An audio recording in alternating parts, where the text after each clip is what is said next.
শবে বরাত উপলক্ষে সবাই রুটি, হালুয়া, গরুর মাংস অনেক কিছু রান্না করছে।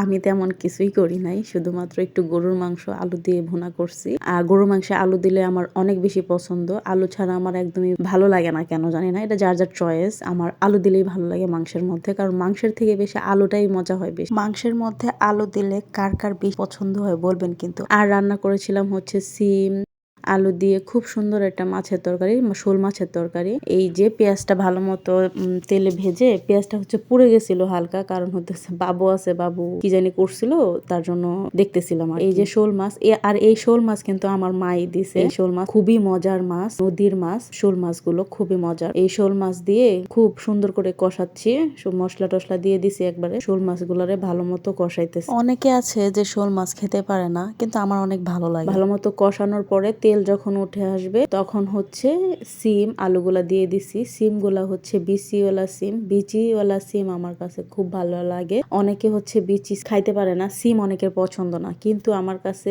নর্মাল সিমের থেকে, মানে বিচি ছাড়া সিমের থেকে এই বিচিওয়ালা সিমগুলা অনেক বেশি পছন্দের। এই সিমগুলা খাইতে অনেক বেশি মজার। কারা কারা সিমের থেকে সিমের বিচি পছন্দ করেন অবশ্যই কমেন্ট করবেন কিন্তু। আবার আরেকটা আছে শুধু সিমের বিচিও কিন্তু বাজারে বিক্রি হয়, সেটা দিয়েও রান্না করলে অনেক বেশি মজা হয়, কিন্তু ওই সিমের বিচি হয়, মানে ছিলে তারপরে রান্না করতে হয়, যেটা কিনা এখন আমার পক্ষে একটু সমস্যার কারণে এই জন্য আনা হইতেছে না, নয়তো বা এনে আমি রান্না করে খেতাম। সিম আলু দিয়ে শোল মাছ এত বেশি মজা হয়েছিল তরকারিটা, কি আর বলবো। আপনাদের কাছে যদি শোল মাছ অ্যাভেলেবেল থাকে, বিশেষ করে নদীর শোল মাছ, তাহলে রান্না করে খেয়ে দেখবেন বিচিওয়ালা সিম দিয়ে অনেক বেশি মজা হয়। তো এই যে সিম মাছ একবারে হচ্ছে আমি কষাই ফেলছি। প্রথমে মাছগুলো একটু কষাইছি। অনেকে হচ্ছে মাছ কষানোর পরে মাছগুলো উঠাই ফেলে, তারপরে তরকারিটা কষায়, কিন্তু আমি হচ্ছে একবারই কষাইছি। মাছটা বেশি নাড়াচাড়া না করলে তাহলে আর ভাঙে না। আমি জানি আমার থেকেও ভালো রান্না করে এমন মানুষ আপনারা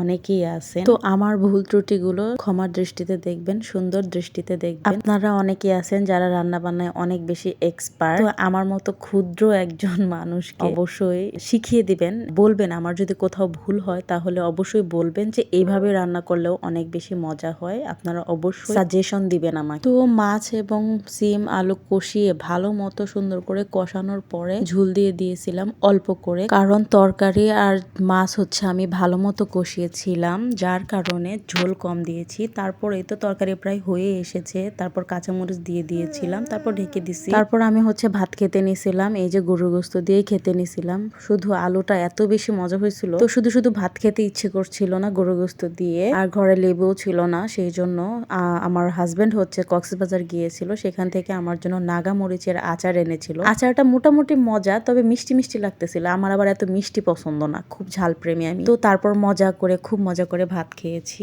এই আচার দিয়ে। তো ভালো থাকবেন আপনারা, আল্লাহ হাফেজ, টাটা।